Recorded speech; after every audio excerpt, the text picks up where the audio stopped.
اور کبھی آپ کو پتا ہے کہ یہ کائنات ہے کتنی بڑی؟ یہ تو کسی کو نہیں پتا. یہ تو کسی کو نہیں پتا. نہیں، سائنسدانوں نے اندازہ لگا لیا ہے. روشنی کے سفر سے روشنی 1,86,000 میل فی سیکنڈ کے لحاظ سے سفر کرتی ہے. درست؟ اور اس کائنات کے پرلے کنارے سے جو اس وقت سب سے دور ہے، وہاں سے جو روشنی 18 ارب سال یا 20 ارب سال پہلے چلی تھی، وہ اب یہاں زمین پہ پہنچ رہی ہے. اور وہ 18 ارب سال پہلے کے واقعات اس زمانے کی روشنی پہنچ کر بتا رہی ہے کہ میں کتنی دور سے آئی ہوں اور کیا پیغام لائی ہوں. تو کائنات کا فاصلہ اتنا بڑا ہے کہ اگر ایک شخص روشنی پر چڑھ کر سفر کرے 1,86,000 میل فی سیکنڈ، تو اس کو کائنات کے دوسرے کنارے تک پہنچنے کے لیے کتنا وقت درکار ہوگا؟ 20 ارب سال یا 18 ارب سال. لیکن 18 ارب سال سے زیادہ اس لیے کہ کائنات پھیل بھی رہی ہے اور دور ہٹ رہی ہے. تو جب وہ کنارے پہ پہنچے گا تو کنارہ اور دور ہٹ چکا ہوگا.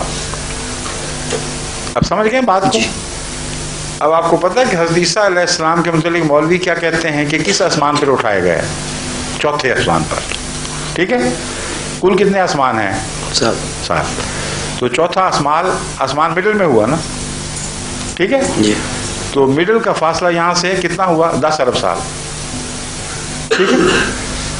اب حضرت عیسیٰ علیہ السلام اگر روشنی پر چڑھ کر اس وسطی آسمان کی طرف جا رہے ہوں تو ابھی یہاں کنارے پہ ہوں گے کہیں، کیونکہ 2000 سال اور 10 ارب سال میں بہت فرق ہے، بے انتہا فرق ہے. تو ابھی تو پہنچے ہی نہیں.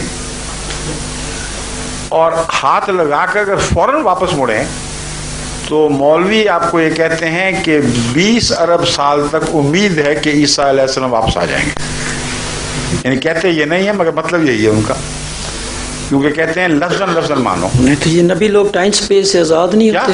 یہ نبی پیغمبر ٹائم اور سپیس سے یہ لوگ آزاد نہیں ہوتے؟ کیا وہ خدا کے قانون سے آزاد ہیں؟ نہیں، مراج شریف تو یہ ہے نا، میں یہ پوچھ رہا ہوں ٹائم اور سپیس سے آزاد ہوتے ہیں نا. خدا کے قانون سے آزاد ہیں؟ نہیں، خدا کی کانسنٹ کے ساتھ تو ہے نا. میں کہہ رہا ہوں خدا کے قانون سے آزاد ہیں کہ نہیں؟ نہیں. سپیس اور ٹائم کس نے پیدا کیا ہے؟ خدا نے. تو اس سے کس طرح آزاد ہو سکتے ہیں؟ لیکن خدا کی کانسنٹ کے ساتھ. کیا؟ اس کی مرضی کے ساتھ. اس کی کیا آپ اپنا قانون اپنی مرضی سے توڑ دیتے ہیں؟ اگر مقنن اچھا ہو تو قانون میں گنجائشیں رکھتا ہے، اس کو توڑا نہیں کرتا. یہ جاہل لوگ ہی ہیں جو اپنے قانون بناتے ہیں، ناقص بناتے ہیں اور پھر توڑنا پڑتا ہے ان کو. جو مقنن اچھا ہو وہ قانون میں گنجائشیں رکھا کرتا ہے، توڑا نہیں کرتا. اللہ تعالیٰ کو اپنے قانون بنا کر توڑنے کی ضرورت کیا تھی، جبکہ قرآن خود کہتا ہے کہ میرے قوانین جو ہیں زمین و آسمان پر حاوی، ان میں ایک ذرہ بھی رکھنا نہیں ہے. کبھی پڑھی نہیں آپ نے یہ؟ اللہ تعالیٰ فرماتا ہے اتنا بھی رکھنا نہیں ہے کہ اگر تم نظر کو دوڑاؤ اور ڈھونڈو کہ شاید کہیں کوئی لوپ ہول باقی رہ گیا ہو تو تمہاری نظر تھکی ہوئی واپس لوٹ آئے گی. پھر دوڑاؤ اور پھر ڈھونڈو کہ کوئی رکھنا ہے کہ نہیں. ناکام نامراد تھکی ہوئی نظر تمہاری لوٹ آئے گی مگر کہیں کوئی رکھنا نہیں پائے گی. تو جس خدا کا یہ دعویٰ ہے کہ میرا قانون اتنا کامل ہے، وہ توڑے گا کیوں؟ نعوذ باللہ من ذالک، وہ خود جاہل ہے. تو اس لیے خدا کا قانون ہر ایک کے اوپر برابر چسپاں ہوتا ہے. نبی بھی اس قانون کی زد سے باہر کبھی بھی نہیں رہے. کوئی نبی ایسا یہ نہیں ہوتا کہ وہ کہے کہ میں خدا کے قانون سے بالا ہوں. خدا اپنے قانون کے تابع ان کو بچاتا ہے، ورنہ فرعون سے بچانے کے لیے حضرت موسیٰ کو دوڑنے کا حکم کیوں دے دیا؟ رسول اللہ صلی اللہ علیہ وسلم کو ہجرت کا کیوں فرما دیا؟ کیا دنیا کا معمولی عرب کا قانون بھی اس کا غلام نہیں تھا؟ تو حضرت عیسیٰ کے ساتھ یہ سلوک کہ جس کائنات میں رکھنا کوئی نہ ہو اس میں رکھنا خود پیدا کر دے. اور جہاں تک حساب کا تعلق ہے، جو صاحب دانش لوگ ہیں ان کو پتہ ہے کہ حسابی لحاظ سے روشنی کی رفتار سے آگے بڑھنا ممکن ہے ہی نہیں. اس حساب کی روح سے جو خدا نے پیدا کیا ہے، اس حساب کی روح سے جس کو قرآن کریم فرماتا ہے کہ اس حساب میں قیامت تک اسی حساب سے چاند سورج چلتے رہیں گے اور کبھی بھی ان کی رفتاروں میں کوئی فرق نہیں پڑے گا۔ تو قرآن کی دوسری آیتوں سے دیکھیں، اس لیے حضرت عیسیٰ کو بچانے کی خاطر آپ کوئی جھوٹی پناہ نہیں لے سکتے۔ اگر بچانے کی خاطر خدا نے یہ کام کیا کہ قانون توڑ دیے تو یہود سے وہاں کیوں نہ بچا لیا؟ 1000 گز اونچا اٹھا لیتا، یہود نے پہنچ جانا تھا 1000 گز تک، چوتھے آسمان پہ ضرور پہنچا کے رکھنا تھا۔ سارے قانون تہس نہس، سب نبیوں سے الگ سلوک۔ عقل کی باتیں کریں، خدا کا خوف کریں۔ قرآن کریم نے جو نقشہ کھینچا ہے اللہ تعالیٰ کی قدرت کاملہ اور حکمت کا، صرف عیسیٰ کو بچانے کی خاطر آپ اس کو توڑیں گے اور یہ بھی نہیں سوچتے کہ وہ آ کے کرے گا کیا۔ وہی عیسیٰ آئے گا نا جو پرانا تھا۔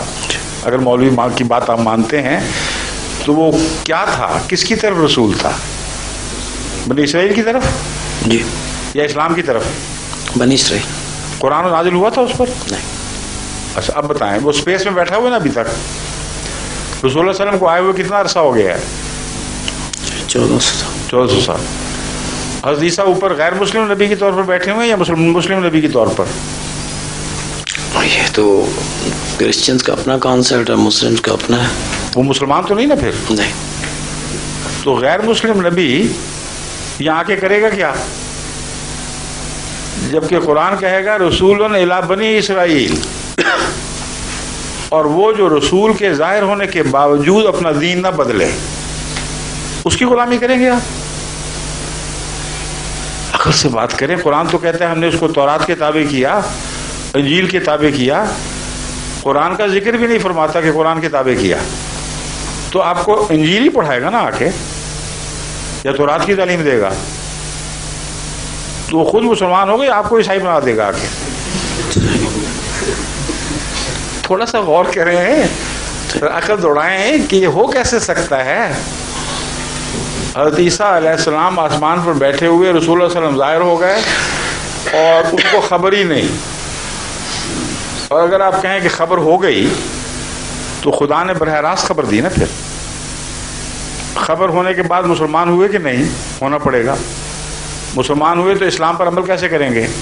اسلام کی تعلیم براہ راست دل پہ نازل ہوگی، اور اگر دل پہ براہ راست نازل ہوئی تو ایک شریک نبی پیدا ہو گیا کائنات میں۔ یہ سارے ظلم، یہ سارے فساد اس لیے برداشت کرنا چاہتے ہیں آپ کہ میرے صاحب کو سچا نہ مانے؟ سب کچھ اپنا جھوٹا کر دیا کہ مرزا صاحب کو نہ ماننا پڑے۔ یہ عقل کا سودا نہیں۔ بیٹھیے۔ Thank you sir, thank you. اور کوئی سوال؟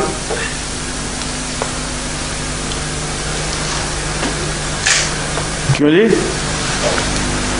آج تو بڑی جلدی سوال ختم ہو گئے ہیں۔ شکریہ آپ کا، کچھ دیر آپ نے لگا دی یہاں۔ کچھ پروفیشنل سوال کرنے والے تھے، وہ کہاں غائب ہیں؟ آ رہے ہیں؟ یہ تو